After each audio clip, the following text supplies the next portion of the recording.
welcome back to my channel here. This is Pedro Fame. So I wanted to go ahead and talk to you guys about the Mac Studio and how it's going so far. I've had it now for a little less than a week now. I know you guys have seen the unboxing video and you guys have seen pretty much nothing really since.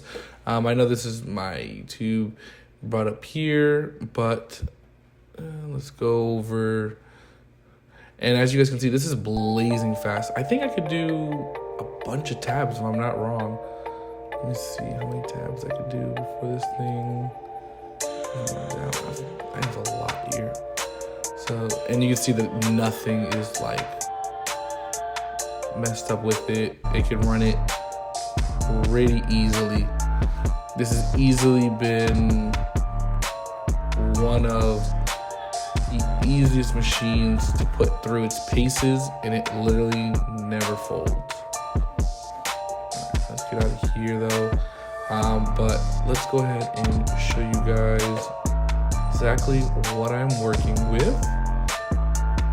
See if I can go.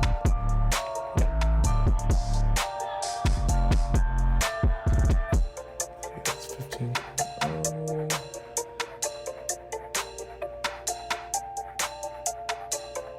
Just a little bit. All right, so you guys can see the 32 gigabytes of memory there. You can see the storage display. Really good thing about this is it says 500 gigabytes of flash storage, but I think it's like, because it's not the two, yeah, so it is 500 gigabytes, I'm sorry, of flash storage. That's internal.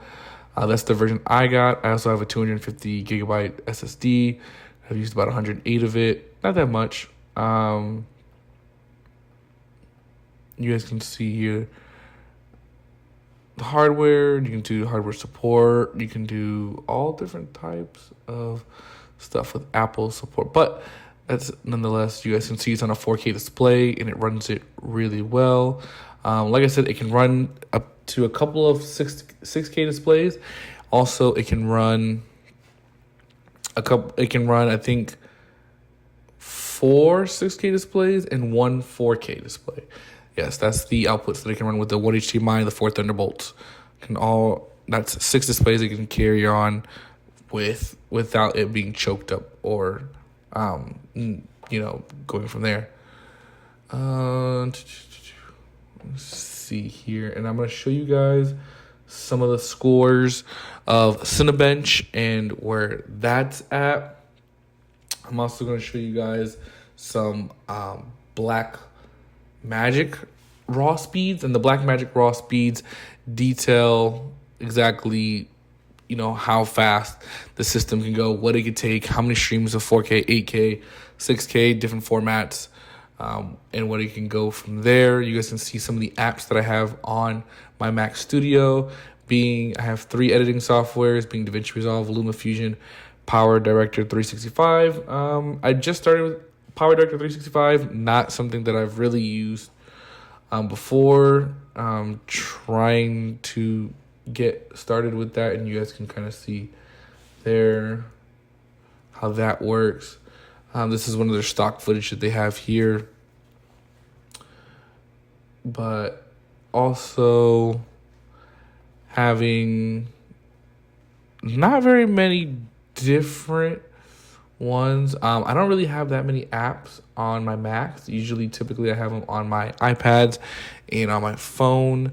I usually like to just do the basics when it comes to Mac.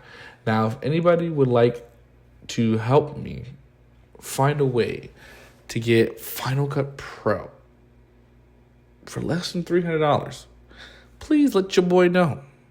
Because I am trying to get Final Cut Pro.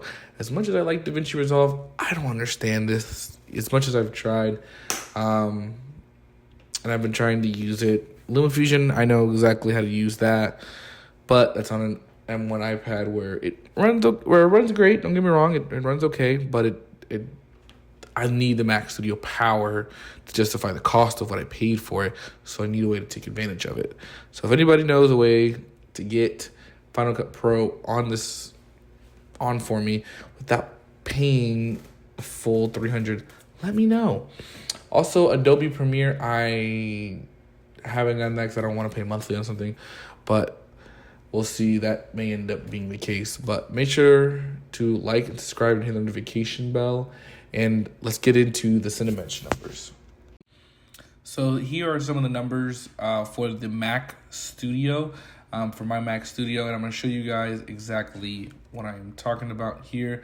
So as you guys can see, the single core of 1755 and multi-core of 12334. These are benchmarks that I had gotten from Cinebench. This details to you guys the power of the Mac Studio with the 10-core CPUs and the 24 GPUs. So you can see here the multi-core and single-core scores of my Mac Studio, and comparing that to the scores of my last editing rig, which is the M1 Mac Mini.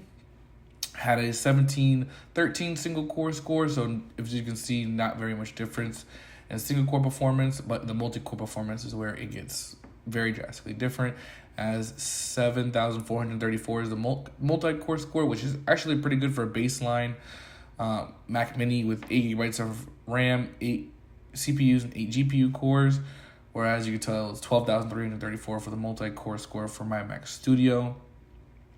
And then my one before that one, it was my 2019 MacBook Pro 13-inch with the i5.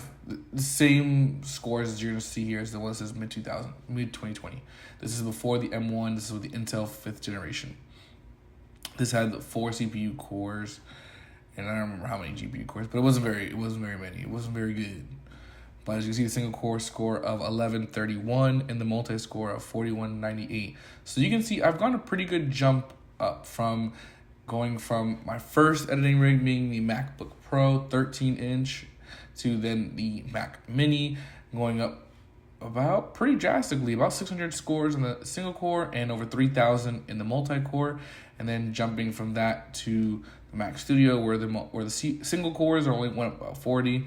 But the multi-core going up about 5,000, so going up very much dramatically. So that is what the different Cinebench scores detailed to us, showing us from the first one which I had, which is the MacBook Pro, then going to my Mac Mini, and then the Mac Studio that I currently have. Hey guys, so this is the Blackmagic Raw Speed. So I'm showing you guys exactly what my Mac Studio can do. This is the base configuration with 10 CPU cores and 24 GPU cores. So you're going to see mostly the GPU scores be pretty good here. And you guys can see where CPU says, and then the metal side. Metal side is more of a GPU use, and it's showing you the frame rates that it could run at. And I think with every single 12.1, 8.1, 5.1, and 3.1, the GPU side handled all of it pretty much, except for you can see the bottom here where it says like 8K at 60 frames per second it couldn't handle, but pretty much every single thing else it could handle on the GPU side. And on the CPU side, it detailing to you guys pretty much once you get into 4K 60 frames or 50 frames per second, it can't handle it pretty much going forward on 12x1s, 8x1s, 5.1s, and 3.1s. It's telling you the frame rates that it can run at and efficiently. So you guys are going to see the breakdown of everything here before I talk about it. So see, I can run that at 621 frames per second on the 4K metal, but on 4K CPU I can only run it at 87. And this is pretty much universal upon any single task that you do with any computer. Usually the GPU is going to be a lot stronger than the CPU side, so that's why you're going to see a big difference with how this is run. But this is the Blackmagic Raw Speed test. This test absolutely works great. Thank you guys for watching my latest video. Make sure to like, subscribe, and hit the notification bell, and I'll see you guys in the next one. Peace.